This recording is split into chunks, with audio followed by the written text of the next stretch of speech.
a 3-year starter, 3-year letterman, Stephan Maxey. Maxey was a beast. Maxey was a beast, and has one of the more impressive sophomore years that you'll see. He has like 97 tackles as a sophomore. That's crazy. A couple of interceptions. Just a guy that could just fly around the football. Now, the thing about with Stephan, for me, and why a 3-year starter is probably so low on this list, is because of the lack of interceptions that he has. Now, he has an older brother. Yeah. His older brother is Marcus Maxey.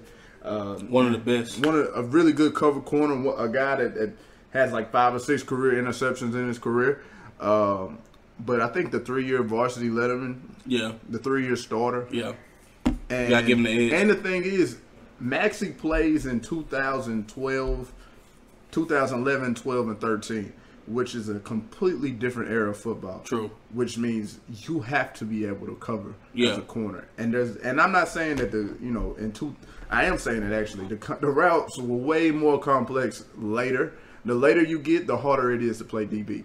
Because the better the receivers and the better quarterbacks get. You get what I'm saying? True, I got you. We're watching this 02 and 03 tape right now.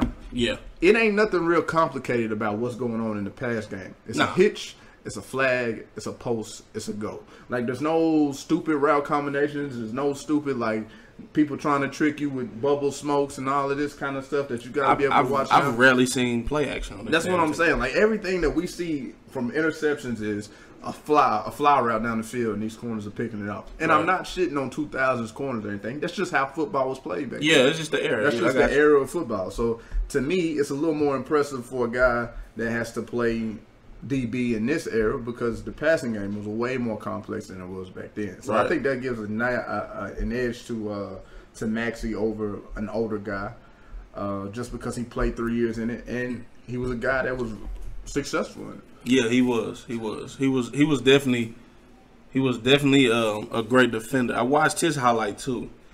I mean, I'll be the first to admit, 2011, 12, 13, I was in Houston, Texas. Right. Being a young college student. So you can figure that out. I really didn't see a lot of the football. The times I did go, I did recognize who he was. I've been knowing him since he was a kid. It's just funny because I said that a few times, but whatever. And he's a dog. You go look at his highlight tape. His highlights speak for itself. He was a damn good player. And I guess you do got a point, At that time, it is a little different. I'm real. I might be biased, but I'm real high on his brother, his older brother. Right. Because I grew up around that time period, and his brother was a dog in all aspects of the word.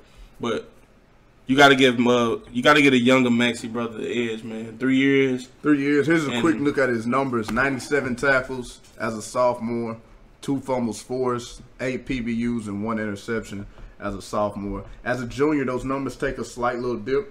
Where is Maxey at? What number did he wear? He wore 7, huh? Yeah, there he is. As a junior, 72 tackles. Probably missed some games in there, I'm hoping. You know what I mean? With the number going from 97 to 72. But a guy that caused 4 fumbles as a junior and 3 pass breakups. No picks, though. Like I said, the picks are kind of low for a guy that's playing in that kind of era. Like, I kind of need you to catch the ball a little bit more. Right. And I think that's kind of why he sits as low as he did. As a senior, he has 93 tackles, 1 fumble recovery, 4 pass breakups, 2 picks. So 3 picks in 3 varsity years. Not really good. Not really good at all. But 2 years of 90-plus tackles and then 72 tackles.